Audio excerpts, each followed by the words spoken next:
What's up, everybody? Welcome back to our This Week in Gaming channel. I am in front of the camera again for this week, and I know I've been switching between gameplay and myself being in front of the camera, and basically the reason I'm doing that is because I don't really know what you guys like better, what you want. So if you could let me know in the comments below what you prefer, I would absolutely appreciate that. But for now, let's jump right into what has happened this week in gaming.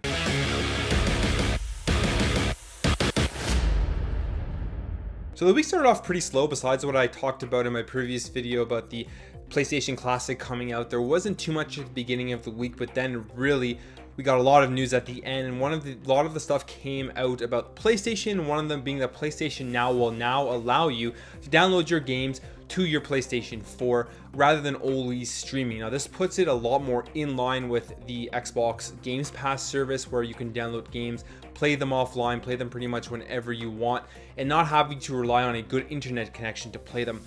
I personally think this is a big thing for PlayStation Now users and for PlayStation users in general who haven't jumped into PS Now yet, because one of the main things I love about Xbox Game Pass is the fact that you can download the games right to your console. You don't have to rely on the streaming. I used PS Now for a bit when I was streaming, and I didn't like it whatsoever.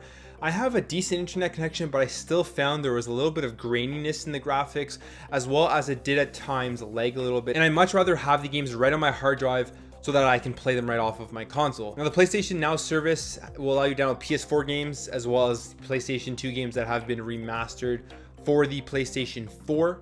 And I believe there are PlayStation 3 games in the PS Now service, but I guess those aren't included unless I'm misreading something.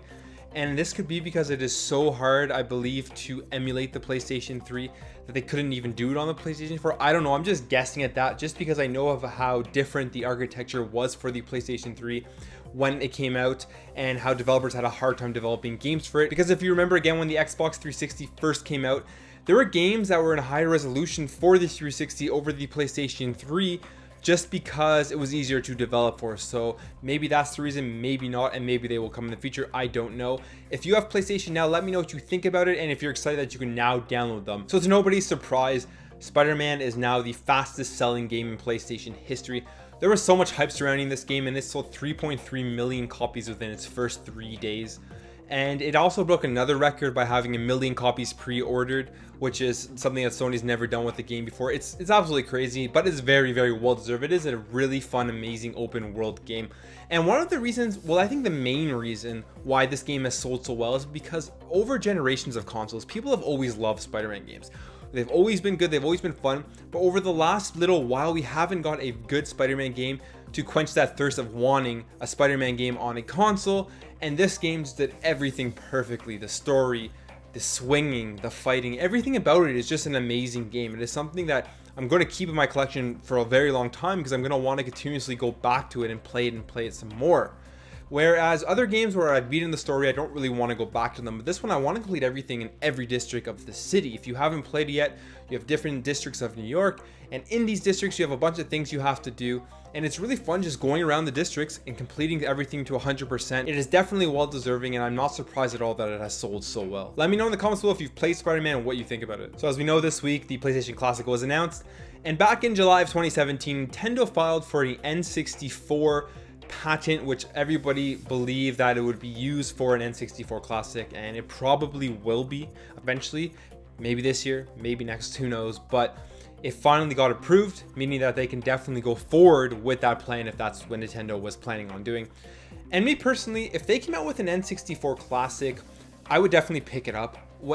During that generation of consoles, I was way more into the PlayStation 1, and I've pre-ordered the PlayStation 1 Classic because it is one of my favorite consoles of all time, has amazing RPGs. Overall, it is a great console. I have so much nostalgia towards it, so I have to pick that up. But I would pick up the N64 Classic because I really didn't play it that much. Honestly, I didn't, other than like Zelda and Super Mario 64 and Smash Brothers. Besides that, and GoldenEye, I can't forget GoldenEye. GoldenEye was amazing. But besides those games, I didn't play it very much. Like, I didn't play a lot of the games that came out for it, and there's just a lot of stuff that I didn't experience on the N64. So I would love for them to release an N64 Classic with a bunch of games that I haven't played yet, so I can experience them and play them. If you guys have had an N64, or if you love the N64 and you have suggestions of games I should definitely check out, let me know in the comments below. So one of my most anticipated games of the year, or one of my most anticipated games for many years, has been Red Dead Redemption 2. and it is coming out this October, and we've gotten some more information on it, and there's two things that they've announced to us. The first thing is that the game will release with the ability to play in third person and in first person right away. You won't have to wait for that add-on to the game like you did in GTA 5. And they will be launching Red Dead Redemption Online in November. Now, we didn't get too much information on the online service other than it will be a public beta when it first launches. It will be similar to Red Dead Redemption's Online in the first game, except a lot bigger, and it will incorporate narrative elements from Red Dead Redemption 2. But overall, I'm so happy that they're launching this right away because this really excites me. With the first Red Dead Redemption on the Xbox 360, I spent so many hours in that world, just literally just exploring it, not even doing anything, just running around, randomly finding people, randomly shooting at people in the game, and it was a lot of fun. I spent so many hours. It was one of my favorite games of all time.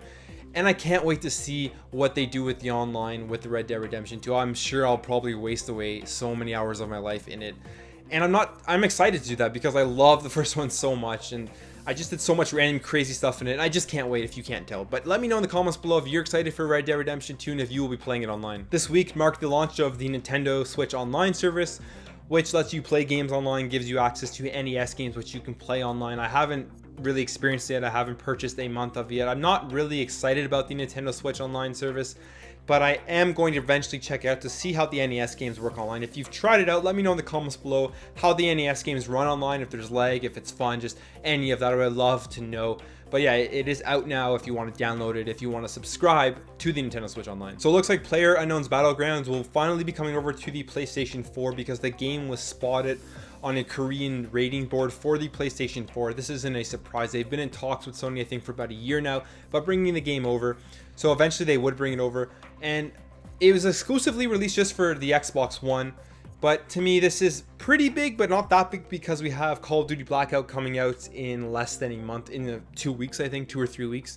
So that, and people have really enjoyed the Battle Royale mode for Call of Duty, and the reception for it when they released the beta was actually pretty good. And I played it myself and it was pretty fun. I have to admit, I really actually did enjoy it. I usually don't enjoy Battle Royale games, but I enjoyed Blackout, so I feel like there's going to be a lot more people that will be on Blackout than there will be on PUBG when it is released on the PlayStation 4. And another shitty thing about this is that obviously with PlayStation not allowing crossplay, it would have been awesome if they did, and when they released on the PS4, Xbox One players could play with PlayStation 4 players, but that's not going to happen, obviously. But if you are a PUBG fan, if you've been waiting for it on the PlayStation 4, if you're not playing it on PC, then it will probably be coming over relatively soon. So that's your news. If you enjoyed this video, make sure to hit that thumbs up button, subscribe if you're new to this channel, leave a comment down below about any of the stories I talked about, and again, let me know if you enjoy me being in front of the camera or if you'd rather not see my ugly face and you'd rather see gameplay. I'd really appreciate the feedback, and I'll catch you in the next video.